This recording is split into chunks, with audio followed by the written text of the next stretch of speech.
the start of the 4th setup that I'm doing. So I've done 2 series of the beanbag poses, and then since I'm done with another series of the beanbag, I'm going to go ahead and do another prop shot so I can switch out my beanbag blanket. So for this one, I am going to use this Flicati rug. I think if you are just going to have one, I think a cream is a pretty good investment because it's very versatile. I use this for sibling shots.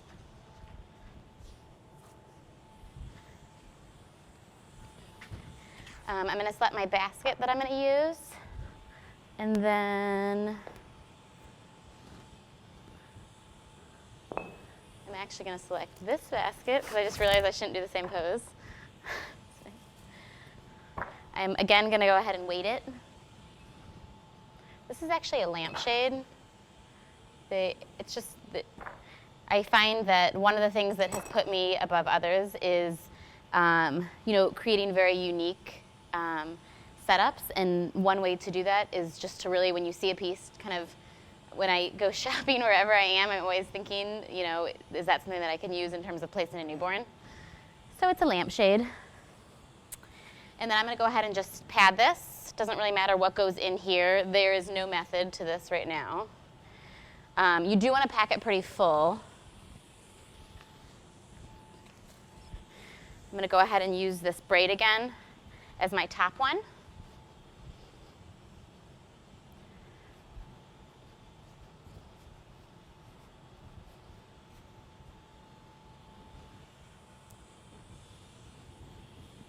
And then I'm going to add a few layers above that. Now this time we're going to be posing baby on her stomach.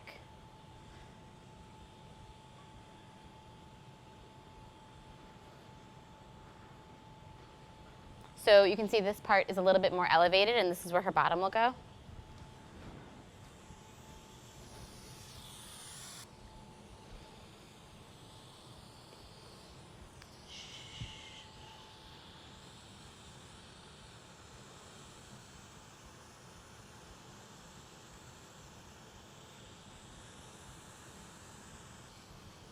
You'll notice here that I actually don't have the reflector set up, and one of the reasons for that is that I do have great light where I'm shooting really from this whole right side of me. But if I was in a different location with maybe just one small window and you wanted to create the same setup, it would be a great idea to go ahead and just transfer your reflector over to the side here to bounce some of the light back onto her over on this side.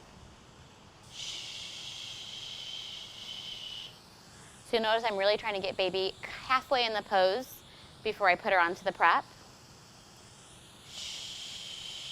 You'll notice the hand, the back of her hand is on her cheek because I'm going to lay her head here.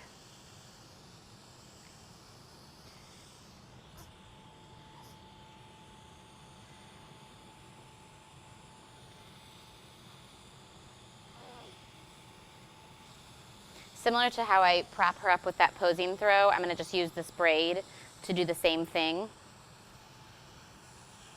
If baby looks awkward before you take the shot, it's going to look awkward after you take the shot when you go back to do some retouching. So it's better to make the adjustments now. And once she's in place, the top half, I'm going to just maintain this pressure here for safety reasons and also so that she doesn't really fly up. And then I'm going to go ahead and work on the back of her legs. And for here, I really want to see the back of that foot pop forward.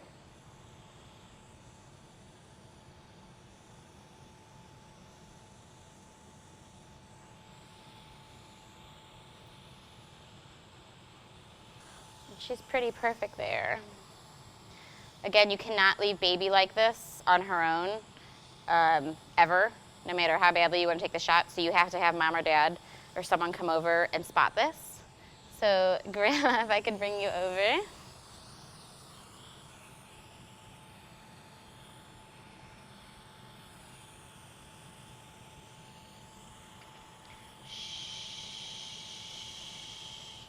You could just sit here again.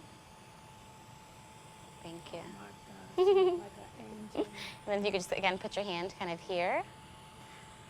Okay. Oh yeah, you can grab that, Buzz. Thank you. Again, I've switched my lens now back to the 35, and I brought my aperture up to 2.5 again. I keep Mom's hand there while I go ahead and make the adjustments in my camera. It's a little bit darker in here now, so my ISO is actually up to about 640. I'm going to make one adjustment here now. Shh. Okay, if we can go back. We are almost there. Okay, perfect. And you can go back. Uh-huh. Yeah, you're good.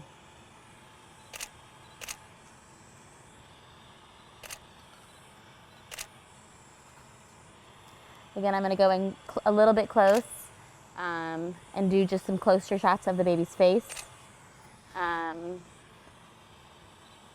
And then definitely get those straight on shots. Look how pretty. Oh my. Okay, we are good.